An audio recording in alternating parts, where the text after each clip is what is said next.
Are you one of the 62% of people in the UK that suffer from mould or mildew in your home? Well, today on Fix It with Fowler, I'm going to show you a 4-stage method to kill, remove, treat and paint over mould or mildew to ensure that it doesn't come back.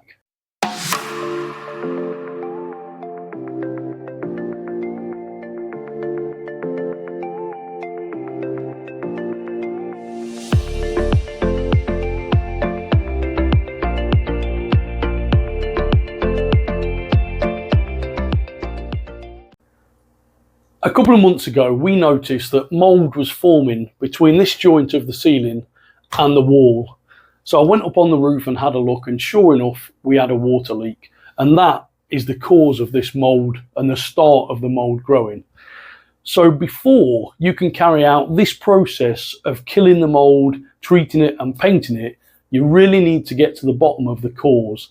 That could be for a build-up of condensation, moisture, lack of ventilation. But until you've sorted that out and addressed that issue, this process will not work.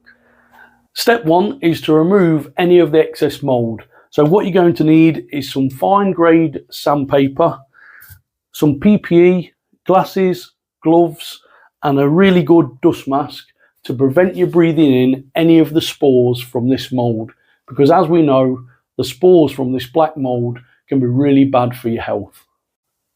Get your degreaser and cleaner, give the affected areas a light spray, and then wipe down with a damp cloth to ensure that you remove any residue. Step 2 is to apply your mould killer and remover. Now what makes this so good is you can use it on multiple different surfaces, including tiles, plaster, and even wallpaper. It's really easy to use. You just spray on and leave it to dry. Step 3 then.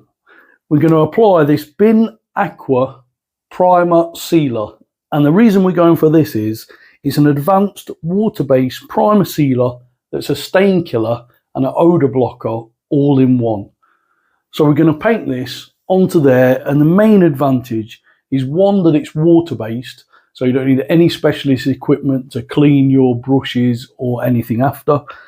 But the most important thing for me is that it's touch dry in 25 minutes. And you can recoat within 45 minutes, which allows you to get a job done in half the time.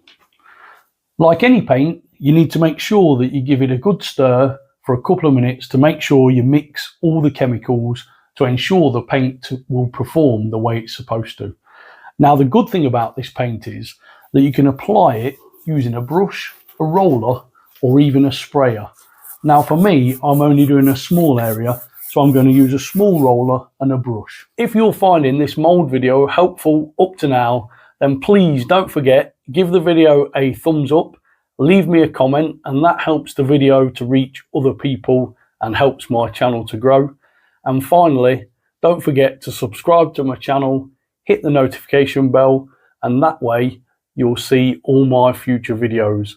And if you're interested in getting any of these products, the ladder, the paintbrushes, the paint, then head over to my Amazon shop and you'll find it all in there. Step 4, the final stage, is to paint the walls and the ceiling with this perma white mold resistant paint.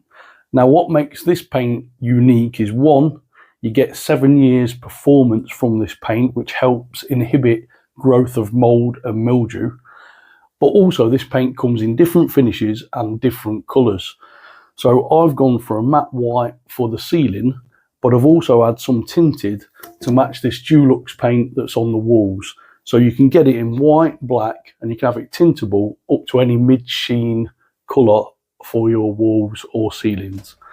So now I'm just going to apply this paint using a brush and a roller, exactly like I did before, and I'll show you the results when I've finished. So as you can see, the results are really good. And all I've done is give the ceiling one coat and the walls one coat. And as you can see, the colour match of the walls is really good. I'm really impressed with that. I've painted most of the wall, but the parts behind the curtains I've left, and that should obviously blend in. So I hope you like the video. Don't forget, give the video a thumbs up, leave me a comment and subscribe to my channel. And don't forget, I've got some more videos about condensation and some more coming up about mould.